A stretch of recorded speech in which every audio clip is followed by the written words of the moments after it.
है। मैं इकोनॉमिक्स का क्वेश्चन बहुत ही इंपॉर्टेंट लेकर आए हैं, जैसा कि आपको दिखाई दे रहा है 2014, 17, 18, 19, 21, 22 आगे भी पूछ सकता है, तो बहुत ही इंपॉर्टेंट है इकोनॉमिक्स का।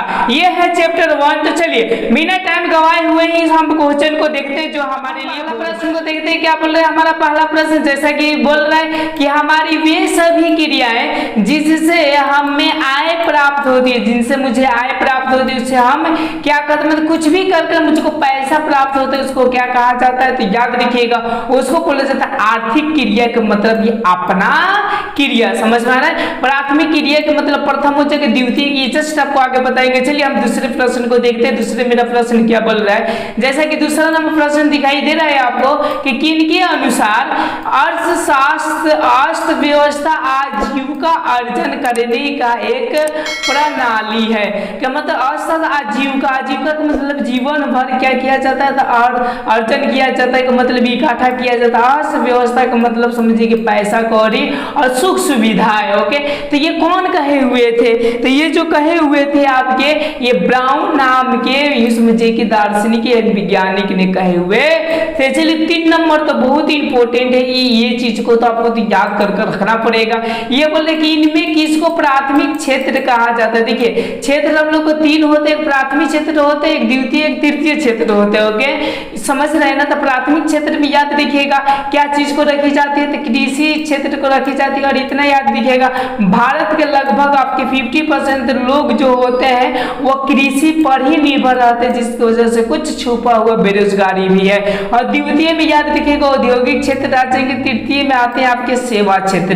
ओके, चलिए 4 नंबर प्रश्न देखते हैं। 4 नंबर मेरा प्रश्न क्या बोलते हैं, जैसे कि आपको दिखाई दे रहा है कि पशुपालन एवं मत्स्य पालन किस क्षेत्र के अंग है, तो मतलब ये कौन से क्षेत्र के अंग होते हैं। ओके, तो देखिए जो उद्योग होंगे वो द्वितीय क्षेत्र के होंगे, और जो संचार होते हैं जो वेब के माध्यम से जो भी आपकी सुविधाएं दिए जाते तो तृतीय होंगे। और ये जितने भी कृषि करते हैं मतलब किसान काम करते हैं सबके सब आपके कौन से में आ जाते हैं, तो प्रथम यानी प्राथमिक क्षेत्र में आ जाते हैं। 4 का जो राइट आंसर होगा वो ऑप्शन नंबर आपके ए हो जाएंगे। अब चलिए हम लोग 5वां प्रश्न को देखते हैं। 5वां हमारा प्रश्न क्या बोल रहा है, जैसे कि आपको दिखाई दे रहा है कि निर्माण कार्य निम्नलिखित में किसका उदाहरण है, मतलब जो निर्माण करने का कार्य करता है। ओके, तो 5 का जो राइट आंसर का निर्माण कौन करता है, उद्योग करते हैं। तो इसका जो द्वितीय क्षेत्र हो जाएगा उद्योग, जैसा कि बताया गया। और कृषि क्षेत्र आपका प्राथमिक हो जाएगा, तृतीय क्षेत्र आपका क्या हो जाएगा, जिसको हम लोग सेवा क्षेत्र के भी नाम से जानते हैं। तो इसका जो राइट हो जाएगा आंसर वो 5 का आपका बी हो जाएगा।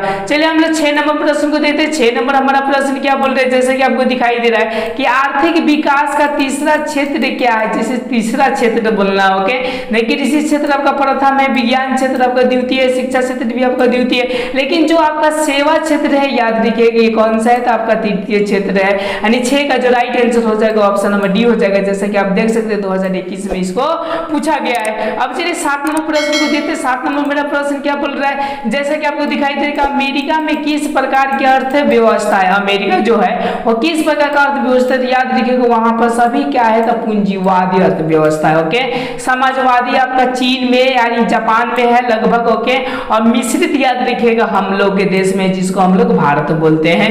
चलिए हम लोग 8 नंबर प्रश्न को देखते हैं। 8 नंबर मेरा प्रश्न क्या बोल रहा है, जैसा कि आपको दिखाई दे रहा है कि एक समाजवादी अर्थव्यवस्था में सर्वाधिक बल किस पर दिया जाता है, कि जो समाजवादी होते अर्थव्यवस्था ज्यादातर वो लोग बल किस पे देते हैं लोगों के। तो इसका जो राइट आंसर हो जाएगा वो हो जाएगा समाजवादी के लिए लोक कल्याण पर, कि लोग का कैसा कल्याण हो। कौन ये देते हैं, समाजवादी अर्थव्यवस्था देते हैं। पूंजीवादी अपना ही क्या करते हैं, इकट्ठा करने के चक्कर में लगे हुए होते हैं। अब चलिए 9 नंबर प्रश्न को देखते हैं। 9 नंबर मेरा प्रश्न क्या बोल रहा है, जैसा कि दिखाई दे रहा है कि इनमें कौन से देश में मिश्रित अर्थव्यवस्था है। मिश्रित का मतलब यूं समझिए कि मतलब पूंजीवादी भी है, सभी प्रकार के होते हैं लोगों के।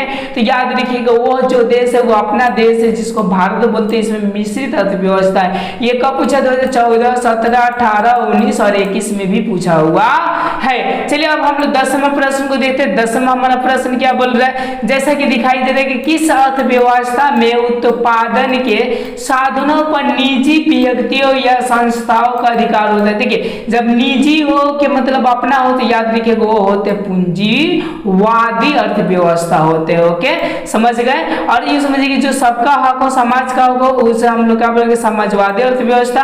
ये दोनों के दोनों जिसमें इंक्लूड हो उसको हम लोग क्या बोलते हैं तब मिश्रित अर्थव्यवस्था के नाम से जानते हैं। चलिए हम लोग 11 नंबर, चलिए जैसे कि 11 नंबर आपका प्रश्न दिखाई दे रहा है कि समाज के सभी वर्गों में जीवन स्तर का सुधार होना या विकास होना क्या कहलाता है। कि मतलब सभी वर्गों में, जैसे सभी वर्ग का मतलब कुलीन वर्ग हो गए, आपके क्षुद्र वर्ग हो गए, सभी जो वर्ग होते हैं उनमें विकास या सुधार होने को क्या कहते हैं, राष्ट्रीय आय नहीं कहते हैं। याद रखिए समावेशी विकास इसको कही जाती है, जिसमें सभी को क्या किया जाए समेट दिया जाए। राष्ट्रीय आय का मतलब समझे राष्ट्र के एक साल का जो आय होते हैं। राज्य विकास का मतलब जो जैसे बिहार हो गया, बिहार में विकास जो होगा वो राज्य विकास कहलाएंगे।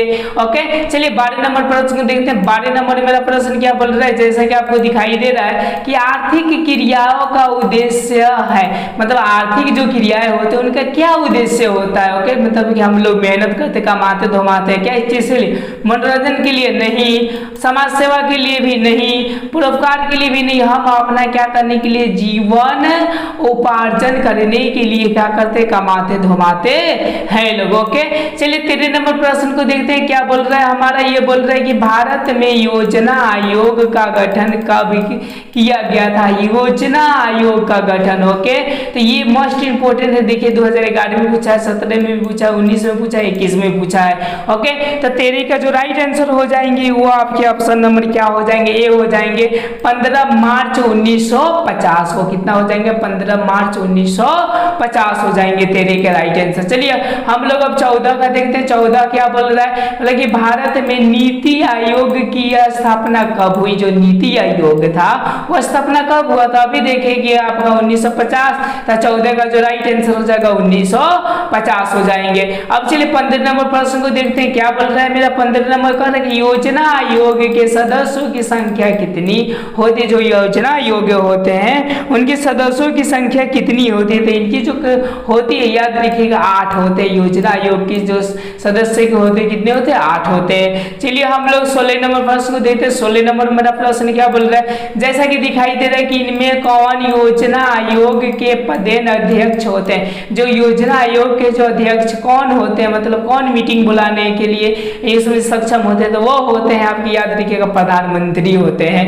ओके चलिए 17 नंबर प्रश्न को देखते हैं। 17 नंबर मेरा क्या बोल रहा है, बोल रहा है कि भारतीय योजना आयोग के प्रथम अध्यक्ष कौन थे। जो प्रथम अध्यक्ष कौन थे कि 1950 की बात है, तो ये समझिए उस समय यही ना प्रधानमंत्री थे पंडित जवाहरलाल नेहरू, तो उस समय ये प्रथम क्या थे अध्यक्षता किए हुए थे। चलिए 18 नंबर प्रश्न को देखते हैं। 18 नंबर मेरा प्रश्न क्या बोल रहा है, जैसा कि आपको क्या कर रहा है दिखाई दे रहा है कि जिस देश की राष्ट्रीय आय सर्वाधिक होती है वो देश क्या कहलाता है, तो याद रखिएगा विकसित कहलाते हैं। और जिनमें सबसे कम होती है अविकसित कहलाता है, जिसमें थोड़ा बहुत चलते रहता है ये सोच अर्ध विकसित मतलब आधा विकसित कहलाती है। चलिए 20 नंबर प्रश्न को देखते हैं। 20 नंबर हमारा प्रश्न क्या बोल रहा है, जैसा कि आपको दिखाई दे रहा है कि आर्थिक विकास संबंधित है। आर्थिक विकास किससे संबंधित होते हैं, परिमाणात्मक परिवर्तन से या गुणात्मक परिवर्तन से भी संबंधित होते हैं।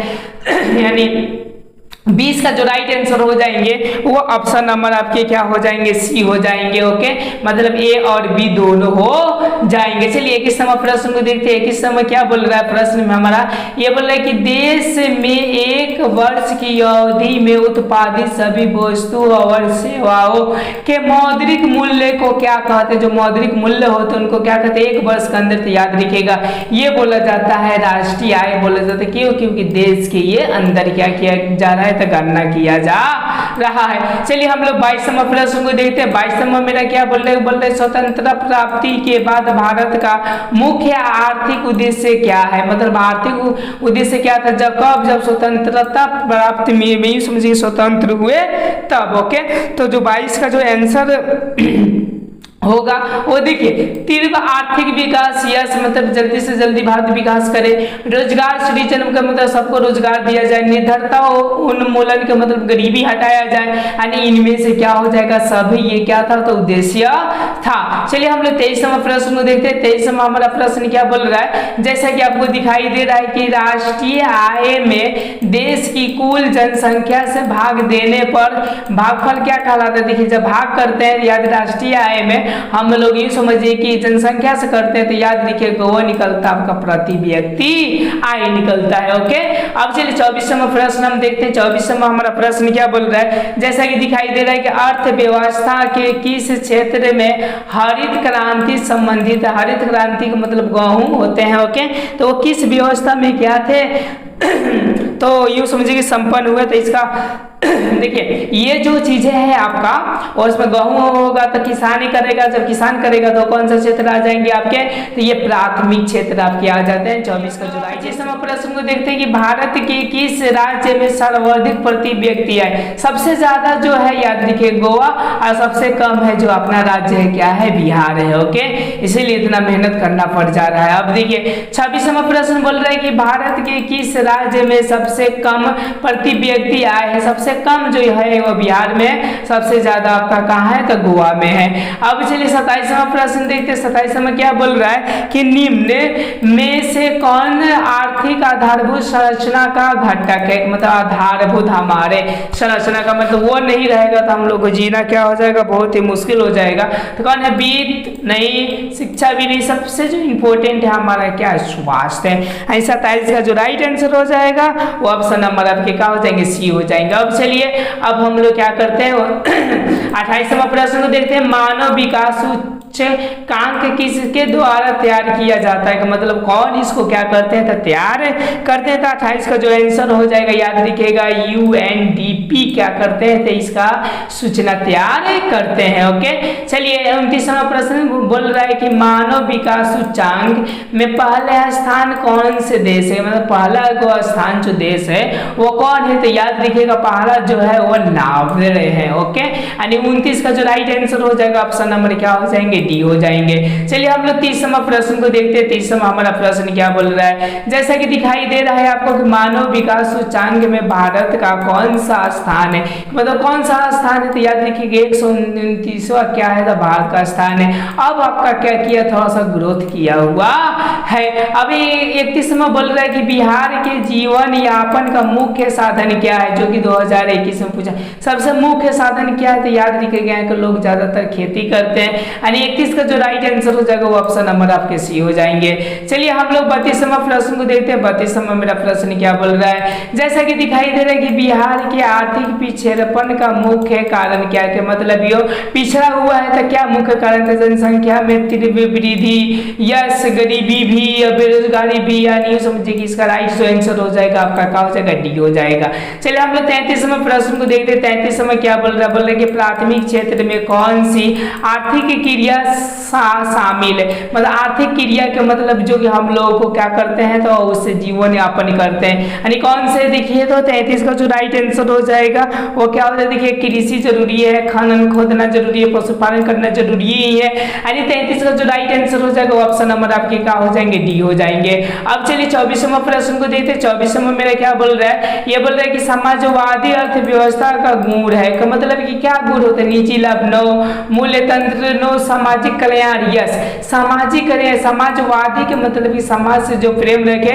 उसी को सामाजिक कल्याण भी बोलते हैं, यानी 34 का जो राइट आंसर हो जाएगा वो ऑप्शन नंबर क्या हो जाएंगे सी हो जाएंगे। चलिए हम लोग 35वां देखते हैं। 35वां मेरा प्रश्न क्या बोल रहा है कि ब्रंग लैंड आयोग संबंधित है, ब्रंग लैंड आयोग संबंधित है मानी किससे संबंधित है, तो जो 35 का जो राइट आंसर हो जाएगा याद रखिएगा आर्थिक विकास से ही क्या होते हैं तो संबंधित होते हैं। चलिए 36वां प्रश्न देखते हैं। 36वां मेरा प्रश्न बोल रहा है कि प्रथम राष्ट्रीय मानव विकास रिपोर्ट किस प्रधानमंत्री के कार्यकाल में जारी हुई, मतलब सबसे पहले क्या किया गया तो जारी किया गया, तो याद रखिएगा वो जो आपके प्रधानमंत्री थे वो थे मनमोहन सिंह। कौन थे आपके, मनमोहन सिंह। यदि ये वीडियो आपको उपयोगी और अच्छा लग रहा है तो अगर मेरे साथ नहीं जुड़े तो सब्सक्राइब करके जुड़ जाइए, लाइक और क्या कीजिए अपने दोस्तों के साथ शेयर कीजिए ताकि वो भी पढ़ सके। अब नेक्स्ट चीजों में हम लोग क्या करेंगे, राज्य और राष्ट्र की राष्ट्रीय